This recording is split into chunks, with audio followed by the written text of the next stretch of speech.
Hey there, Virgo. Welcome to your reading for the week of August 17th. So, this week you have an interesting week. It's all about, I would say, balance is kind of like the one thing. Somebody else had this message as well. Very similar, not different cards, but very similar message in general.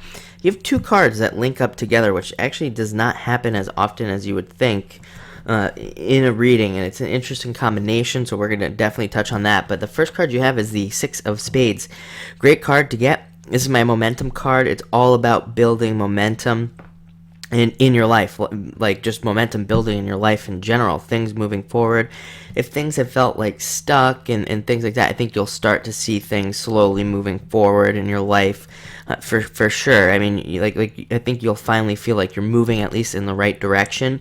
And this isn't everything. That's the thing about the spades in the clubs cards, is they kind of represent just every different piece of your life, all aspects of your life. The spades do have a little bit more of like a spiritual feel. Sometimes they do mean spirituality, or they represent at least spirituality or being spiritual. But the Six of Spades brings with it a lot of success and a lot of karmic balancing as well. And it's kind of like if you've been putting a lot of stuff out there and you haven't been getting a return, so if you've been putting out a lot of good karma, helping people out, doing what you're supposed to be doing, all of that, it's going to return to you. But like I said, this card's all about building momentum, and you need to keep that momentum going, so just keep moving forward. But eventually you get to a point where you're pretty much going to be impossible to stop. Your life will just be going full speed ahead. Next, you have the Jack of Hearts coming up next, and this is an interesting card. It's about, asks you to be a little bit more fun this week, to have a little bit more fun. For those single Virgos out there, it can represent somebody who's interested in you. It can be an admirer. It doesn't matter, male or female. I don't attach sex to my cards, so it doesn't matter that's a Jack. It could be a male or female who is interested in you. You would probably know who they are. My red cards are always, for the most part, yes cards. That's not always true, but when it comes to the court cards, so Jack of Diamonds, Jack of Hearts, typically you would have a feeling about this person, or you would know that they were interested in you, so just know that as a side note. It does ask you to have a little bit more fun, maybe, and it asks you to use your intuition as well, just as a side note. I think I talked about this last week a little bit, how, Virgo is the opposite of Pisces, and really what we're here to do is we're here to kind of like learn from our opposite sign, if you will, and learn kind of the positive traits of the other sign, and to try to embrace that kind of karma. So, it does ask you to be a little bit more Pisces-like, and you trust your intuition a little bit more, and to not be maybe so rigid. Not that you are necessarily rigid, but to just be a little bit more go with the flow in a lot of ways this week. I don't think you're going to have a problem with it, though. So, but just know that the card does ask you to do that. That's where the fun part comes in. That's why the Jacks always ask you to have more fun and to, have fun.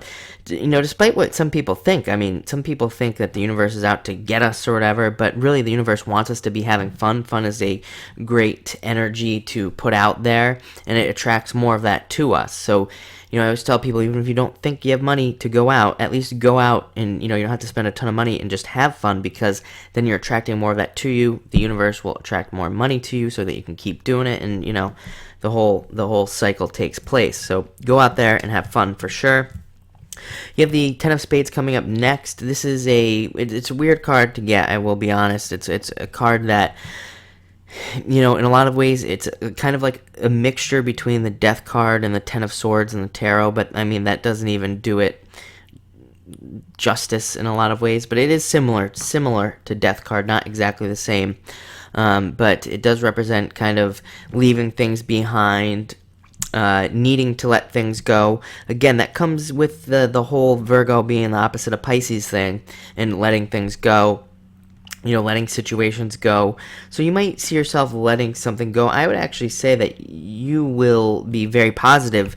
It'll be a positive letting go, and you actually do want to let go of this. And now that I think about it, also, I think I said this last week, something about that you had the same message of letting something go. And I'm going to get to why this is going to be positive in just a second. But first, you have the Four of Clubs. Very interesting card to get. It's a card of, it's a card of innovators. It's a card of people who can kind of almost see the future, like think about things before they happen, come up with ideas before they happen.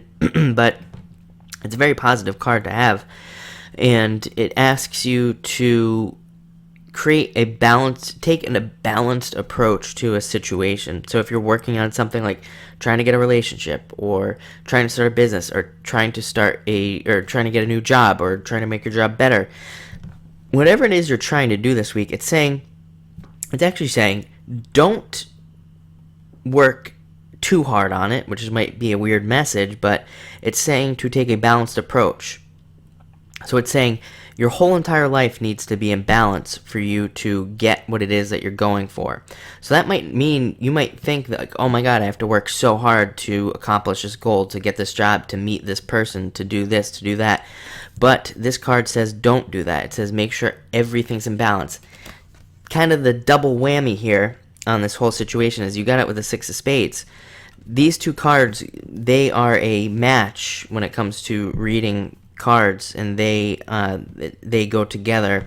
There's a lot of karmic stuff going on here with these two cards. It's a long thing. I've talked about it. I'm going to try to do some videos on this about the cards that go together, because there are only a few that really kind of match up together, and this is one of the combinations that really comes out with the message. And again, it's a karmic balancing message. It has to do with karma and everything balancing out in your life and taking that balanced approach. But it also brings with it a great deal of success. Both these cards are directly linked with Jupiter, so both bring with them a lot of success. So just know that everything you do this week, just try to think balance, take a balanced approach, and you will have a very successful week. So thank you for watching, and enjoy the week.